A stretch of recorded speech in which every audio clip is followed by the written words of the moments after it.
Hello chess fans, this is Rick from Chess to Impress with a video on the Champions Showdown, an event which was held in St. Louis in the USA from September 2nd till September 5th, 2019. And it was a special event because it saw the return of one of chess's favorite sons, the 13th world champion, the legend Garry Kasparov.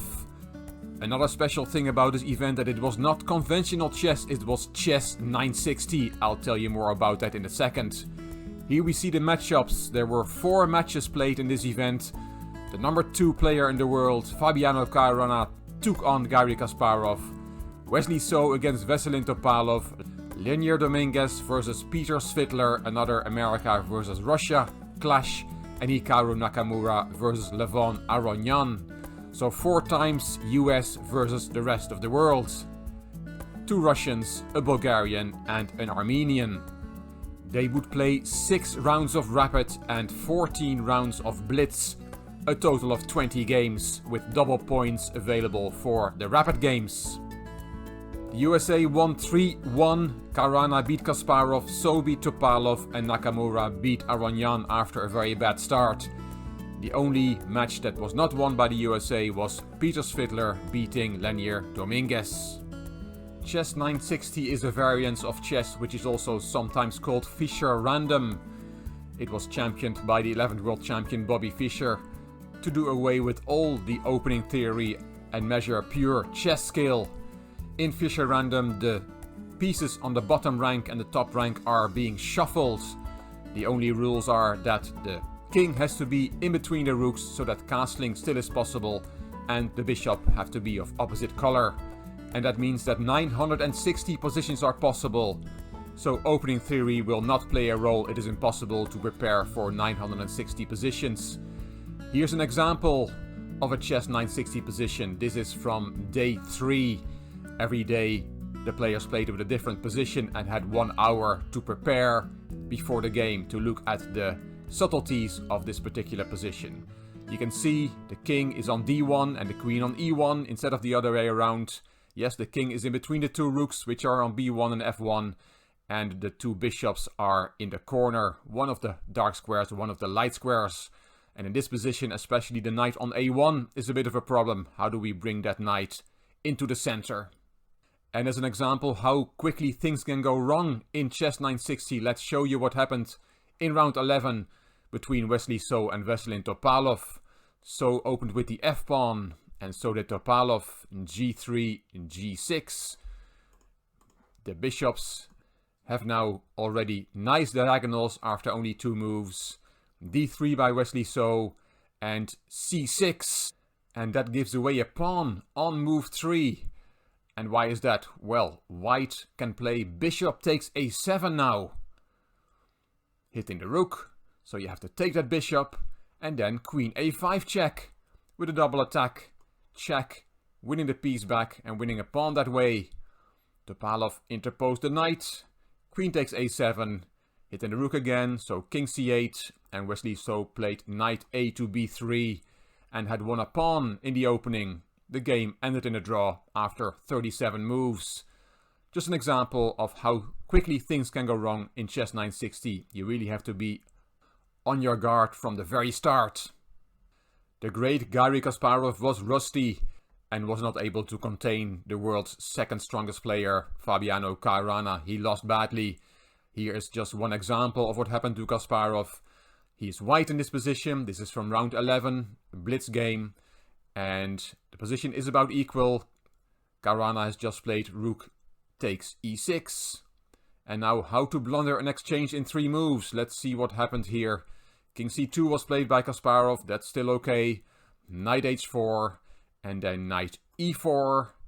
And Caruana played knight g2, hitting this rook. And there's not really a threat yet with knight e3 because the bishop is still covering that square. But Kasparov went to d1 with his rook. And now after knight g4, he resigned in disgust because there's not really anything he can do against losing an exchange with one of the knights coming to e3. Yes, you can take it with the bishop, but then the other knight will come to e3 and will fork all your pieces. and you're not able to get two of those pieces out of the way to avoid a winning fork. This is just one example. Kasparov had a lot of very good positions, many winning positions, but he often blundered them away under time pressure. I'm going to show you one complete game as well. This is from round 19, white Kasparov, black Caruana. The second to last game of the event. The match had already been decided in Caruana's favor, but the players played till the end. c4 was played on move 1 by Kasparov, while many players in this particular position had played d4 and then bishop f4. You can see at the bottom rank this position is already different from the earlier starting position I showed you. Every day the players played with a different position, and on the last day even with two different positions. So c4 was the move from Kasparov, c6 from Caruana, and knight f3. This move took Kasparov 40 seconds. Yes, you really have to start thinking very early in the game in chess 960. f5 from Caruana, d4 and d6 for the moment, blocking both of his own bishops with his pawns. Here Kasparov castled. Yes, castling is allowed in chess 960. It looks very strange with that queen on h1, but castling is possible. The king and rook end up on the same squares as in conventional chess. Knight f6 from Caruana, b3 from Kasparov, and now black castled in the same way, moved his king to g8. The rook was already on f8. Bishop b2, and here the grandmasters in the live broadcast, Yasser Seirawan, Maurice Ashley and Jennifer Shahade, expected a setup with knight b6 to d7 and then push the e-pawn to e5.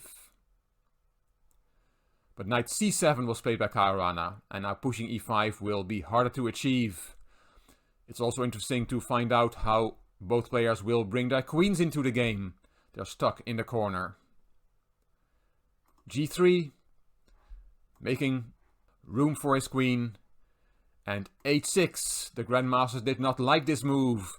The hole on g6 is there, with a possible fork, and also the weakness of the f5 pawn will now be felt.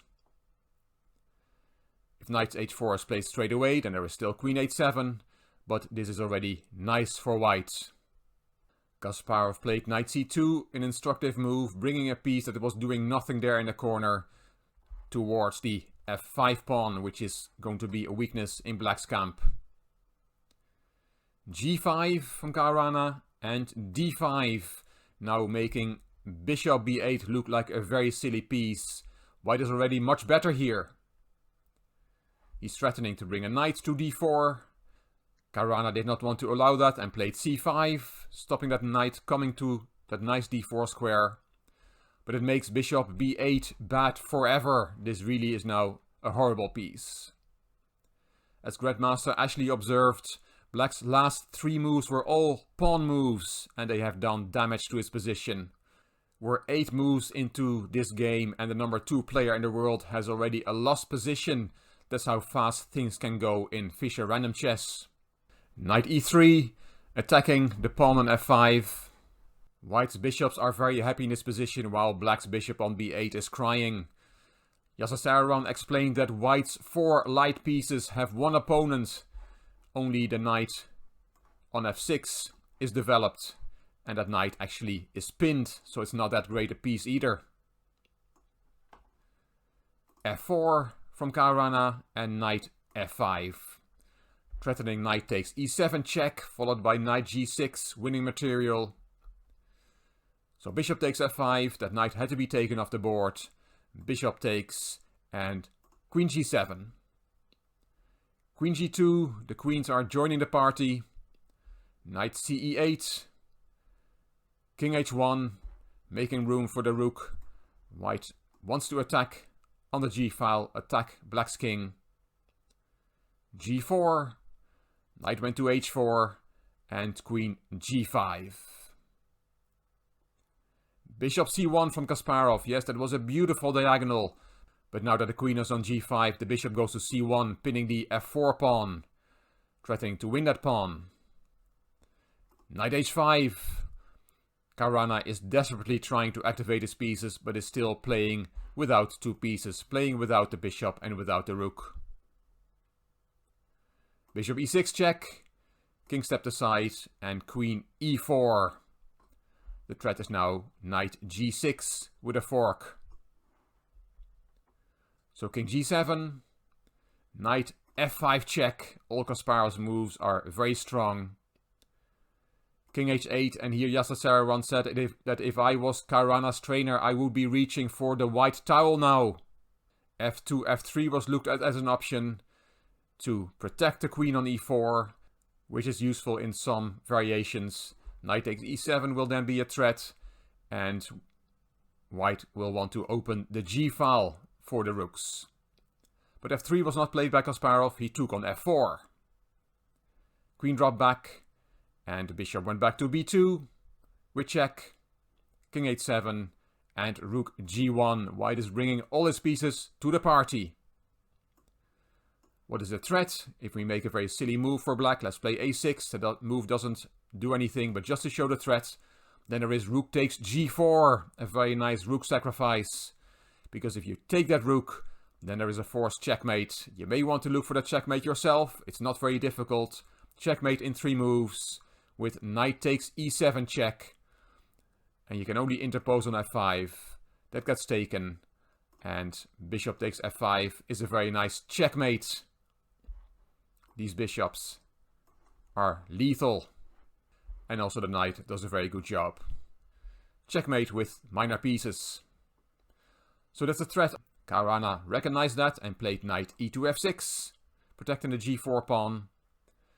That knight was taken. You don't really want to part with your beautiful bishop, but Kasparov had seen that it was a forced win. Rook takes, and now rook takes g4 does work. If you take it, there is knight takes e7 check, and the bishop is attacking the queen. King h8, bishop takes g4, and white has a winning position with this extra material. After rook takes g4, Caruana did not take the rook. He took on e6, counter-attacking white's queen. Kasparov just took back, and if you now swap the queens, then d takes e6, and if we count, we see that white still has all his pawns. He is 2 pawns up, and an exchange. This is an easy win for white. He just has extra material. So Caruana did not swap the queens, that doesn't work. He took the rook now, but had to resign after. Queen takes h6 check, king g8, and rook g1, pinning the queen to the king. Caruana resigned here, after queen takes g1 check, king takes. The knight is also hanging on h5. You cannot save the knight, because there's a checkmate. What a crushing win from Garry Kasparov. I had to show you this, I had to show you a win of the legend. But it must be said that Fabiano Caruana won the match by a large margin. Caruana proved to be much stronger in this match.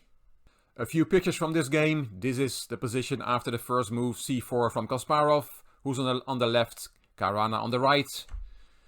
This is the handshake. At the end of the game, you can see Kasparov's rook on g1. You see Caruana's queen there, which is also on the g file, with the king on g8. The queen is pinned. A happy Garry Kasparov in his interview after the match, even though he was still talking about all the bad moves he made and all the chances he had missed. About the game we just saw, Kasparov said, "If you give me everything, even I can win." But who cares about Garry Kasparov and Fabiano Caruana? This is Rick against the Chess to Impress viewers. Let's put the position on the board. We are 10 moves in, and I've just played bishop g5. It is your move now, and you can take part in this game by putting your 10th move in the comments underneath this video. What would you play in this position? If you suggest a move, you will be in the raffle. At the end of this game, I will raffle a book, which was made available by my sponsor, The Beste Zet, a web shop for chess books. The link is in the description box of this video. Hope you will have a look. So what would you play here? I hope you will take part in our game. And I hope you enjoyed this video. If you did, please give it a thumbs up. Please subscribe to the Chess to Impress channel and please leave a comment. If you liked the video, it would be great if you could share it on social media by clicking the share button on YouTube. You can find me on Instagram, on Twitter and on Facebook. This is Rick for Chess to Impress. Thank you for watching.